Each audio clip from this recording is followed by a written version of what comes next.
happy Friday to everybody. Hope you're having a great week and looking forward to an enjoyable weekend.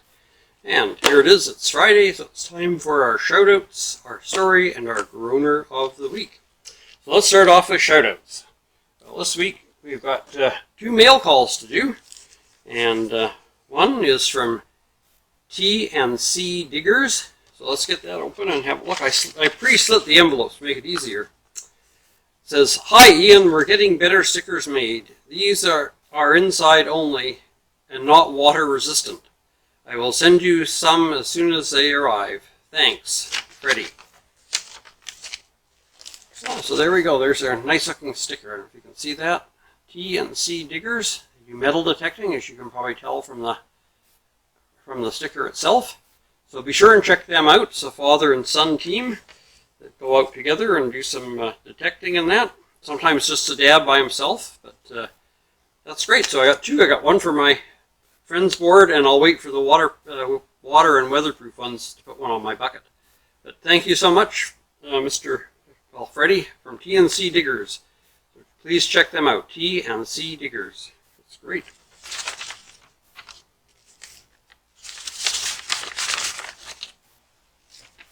And our second mail call is I won a prize on Mark Rob's channel. Mark Rob is a gifted painter, and in fact also helps to teach painting in his community, and has a wonderful channel where he shows you his painting and his techniques and that. So check out Mark Rob. But let's have a look at what I won. Whoops. Oh, and a sticker fell out already from Mark Rob's channel. Can you see that? Maybe the light's too bright here. Let's see if I turn the light off. If that, there we go. There's Mark Rob's channel. Art for the Heart. YouTube, Mark Rob. Thank you for the sticker, Mark Rob. Be careful taking this out of here. I don't know what else is in here. Just check and make sure I didn't leave anything else behind. Oh, yeah, there's a whole bunch of stuff in here. Okay, that's it. Oh, so he sent me a nice little card. It says Art for the Heart, Mark Rob, and tells you a little bit about Mark. Mark and good friend Joel Reese at the Denton Jazz Festival. Mark enjoys singing, painting, sharing his love and faith with others. Check out YouTube channel for some of his painting videos. So it's YouTube channel Mark Rob, Art for the Heart, at gmail.com. Isn't that great? And he's got a scripture verse at the bottom. Love the Lord your God with all your heart, soul, mind, and strength, and you shall love your neighbor as yourself. And that's from Mark 12, verses 30 to 31. There's a letter here, so let's read the letter. Dear Ian, thank you for giving me shout out and support. Thank you for your support for my channel and being my YouTube friend. I like your channel. Your friend, Mark Rob, from Art for the Heart. Well, that's great. Thank you, Mark. Let's have a look at the painting I won. And I got to figure out a really nice place to hang it. Oops, looks like it got damaged in shipping, Mark. Oh dear. They say art is best viewed from a distance. So it's a nice view of it's like a barn and a field, a road and fence. Unfortunately, somehow it got a little damage up at the top there in shipping. But we'll just say that's a cloud. But thank you so much, Mark Rob. I'm really, really, really touched. So I'll find a special place to hang this where I can enjoy it every day.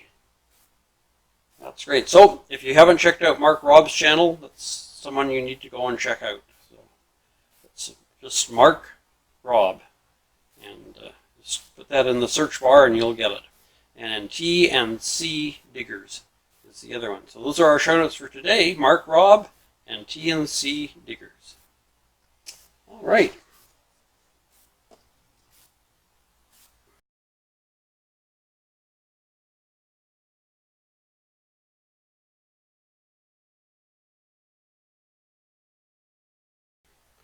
Now, the time you've all been waiting for. No, that's the groaner of the week. So now the time you may have been waiting for, the story of the week. Now, if I pronounce some names wrong in here, I apologize in advance, but it's the main part of the story that's interesting. How many of you have ever heard of the Hatfields and McCoys? Well, let's get to reading about the two famous families, shall we? One area of America that the leavening effects of 19th century immigration were never felt was the Appalachian Highlands of Kentucky and West Virginia. There, the Scotch-Irish had been entrenched since before the American Revolution, and there they remained. Their reputation for clannishness and quick temper working better than any exclusion laws to discourage outsiders. Indeed, two families became so infamous for the murder and mayhem they visited upon one another that their names became legendary even far across the Atlantic. GIs abroad during World War II were constantly asked about the Hatfields and McCoys by curious Europeans. The famous feud, however, was not fictional. It took at least 65 lives, according to one authority. The pro-Union McCoys hailed from Pike County, Kentucky. The Hatfields settled in Logan County, West Virginia, just across the Tug Fork of the Big Sandy River. The trouble, as best anyone can recall, began with the shooting in 1865 of Harmon McCoy by a Confederate gang purportedly led by Jim Vance, the uncle of Devil Anse Hatfield. Temporarily sated by the border warfare that had gone on throughout the Civil War, both clans settled down to build families, tend their farms, and make moonshine. The trouble returned in 1873. First, Floyd Hatfield, cousin of Anse Hatfield, got into an altercation with Randolph McCoy, brother of the deceased Harmon McCoy, over ownership of an errant pig. A country trial was called, with the McCoy, the complainant, and another Hatfield acting as judge. The disputed porker was not surprisingly ruled a Hatfield pig. The McCoys let it be known that they would take revenge. There were a few isolated shouting incidents over the next 7 years, but for the most part it was a pressure building period of ever-increasing bitterness and hostility. Then, in 1880, an ill-starred romance further muddied the waters of Devil Anse's oldest son, Johnsy. For Johnsy had taken up with Rosanna, daughter of the McCoy clan leader Randolph. She got pregnant, but Hatfield forbade his son to marry her, arousing even more bitter passions. Roseanne finally left Johnsy and died in 1889, of heartbreak, they say. In 1882, warfare broke out on Election Day. Devil Anse's younger brother Ellison was set upon by Randolph McCoy's 3 sons and murdered. Before they could arrest Devil Anse Hatfield and his clan, before they could be arrested, Devil Anse Hatfield and his clan captured the 3 brothers. Tolbert, 31, Famer, 19, and 15-year-old Randall were tied to a pawpaw bush and told by Anse, "Boys, if you have any peace to make with your maker, you had better make it." Then, in the light of a lantern, they were all shot. The Hatfields were not arrested for the murders of the McCoy brothers, so the fighting continued to escalate. The McCoys put so much pressure on their enemies that Devil Anse had to leave home. The Hatfields finally decided that if they killed Randolph, the McCoy patriarch, the harassment would stop. Randolph escaped their New Year's Day 1888 raid, but 2 more of his children were killed. His wife was beaten unconscious, and his house was burned down. Finally, a posse was mounted, and a substantial number of Hatfields were brought to justice. 2 were killed in the roundup. 4 were given life sentences, and 1, weak-minded Klan member Cottentop, was publicly hanged. After that, the feud cooled off, and by 1900, Randolph McCoy and Devil Anse Hatfield, aging and having lost so much, had tired of the affair. Both sides had devoted their best and brightest young men to the fray. The Hatfield landholdings, once considerable, had been severely reduced as they sold off acres to pay for guns and bullets. Many Hatfields were in jail, a fate worse than death for these fiercely independent people. Randolph McCoy had buried 6 of his children, each a victim of the feud. All either side had won was fame, not the fame of heroism, but of human folly. So there you have the story of the Hatfields and the McCoys. Now that's according to some authority. That's not my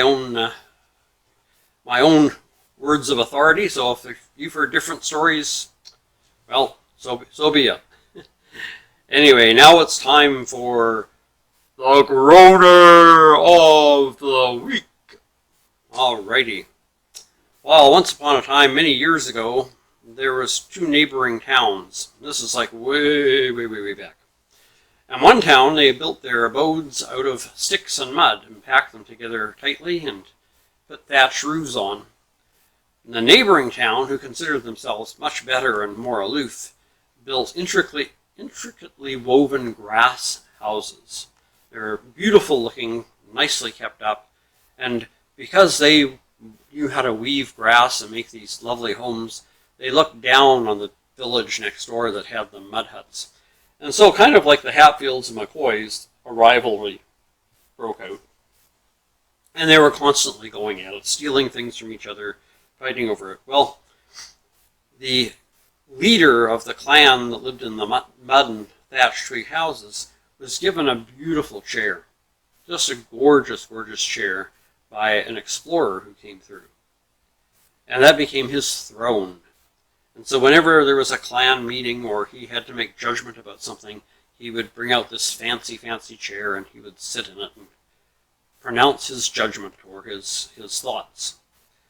Well, the neighboring town, the people who considered themselves more elite, more intelligent, and the brightest and best, just thought this is horrible that this lowly peasant of a man should have such a marvelous, marvelous chair. And so one night they crept over, raided the village, and stole the clan chief's throne.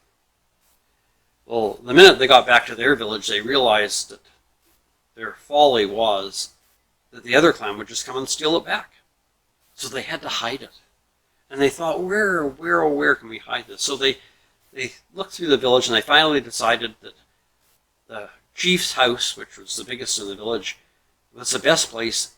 And so they hid the chair, this big throne, up in the rafters of this chieftain's grass house. And then, as several weeks went by and there was no retaliatory actions taken by the mud hut village, they decided to celebrate. And so they all gathered at the chief's hut, and they were inside in the main room having a fantastic and wonderful, wonderful party.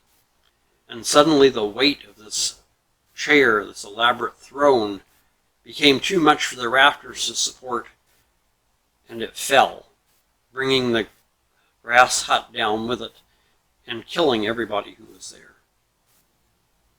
And the moral of the story, of course, is people who live in grass houses shouldn't stow thrones. Well, there you have it. I hope you've enjoyed this week's shout-outs and story and groaner of the week. Have a fantastic weekend, my friends. And until Tuesday when we do some baking or cooking of some sort, Take care, stay safe, and God bless.